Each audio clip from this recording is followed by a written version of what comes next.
গুরু বন্দে পুরুষোত্তমম।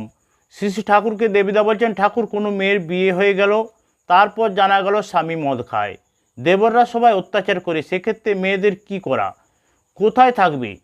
শ্রী শ্রী ঠাকুর বলছেন, বিয়ে হয়ে গেল আর কি করবে? সমাধান, বাপের বাড়ি থাকা। বাপের বাড়ি না থাকলে উল্টো শিক্ষা হবে। যদিও বাপের বাড়ি থাকা নীতিবিরুদ্ধ, অগত্যা প্রাণের দায়ে থাকে আর কি। সুবিধা বলছেন, উপায় নাই তাই বাধ্য হয়ে থাকতে হয়। জৈনিক দাদা, আমরা তো অনেক অন্যায় করি, ইচ্ছা করেও করি, ইচ্ছা না করে করি, অজ্ঞাতে করে ফেলি, তার থেকে বাঁচার উপায় কি?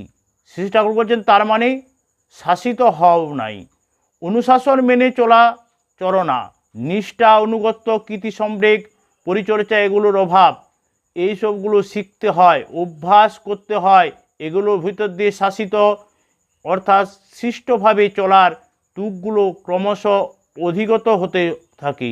নিষ্ঠা অর্থাৎ শ্রেয়ের প্রতি অনুরাগ এবং নিরন্তর ক্রমাগতি যদি হয়ে ওঠে, আর যা কিছু সব আস্তে আস্তে আসতে থাকে।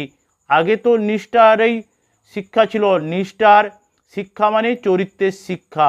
আমি তোমাকে বিএ পাস করতে বললাম, আইন পাস করতে বললাম, তার মানে তুমি উকিল হবে, জজ হবে, সেই জন্য নয়। চরিত্র গঠন করার জন্য, তোমার স্বভাব, তোমার ব্যক্তিত্ব সুদৃঢ় সুষ্ঠু করার জন্য, সব দিক দিয়ে আঁটোসাঁটো হয়ে জীবনকে সুন্দর করার জন্য, ওই নির্দিষ্ট তোমার ইষ্ট প্রতিষ্ঠার মাধ্যমে চলনার রকম দেখে তোমাকে দুটো কথা শুনে হয়তো বিরাট বিরাট ডাকাত পরিবর্তন হয়ে গেল।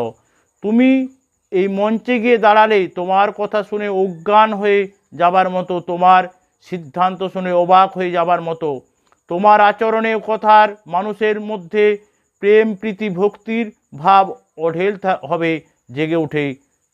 তবে তো তুমি ঠিক ঠিক ইষ্ট শাসনে শিষ্ট হয়ে উঠেছ। শ্রী শ্রী ঠাকুর একথা বললেন। সকলকে জয় গুরু, বন্দে পুরুষোত্তম।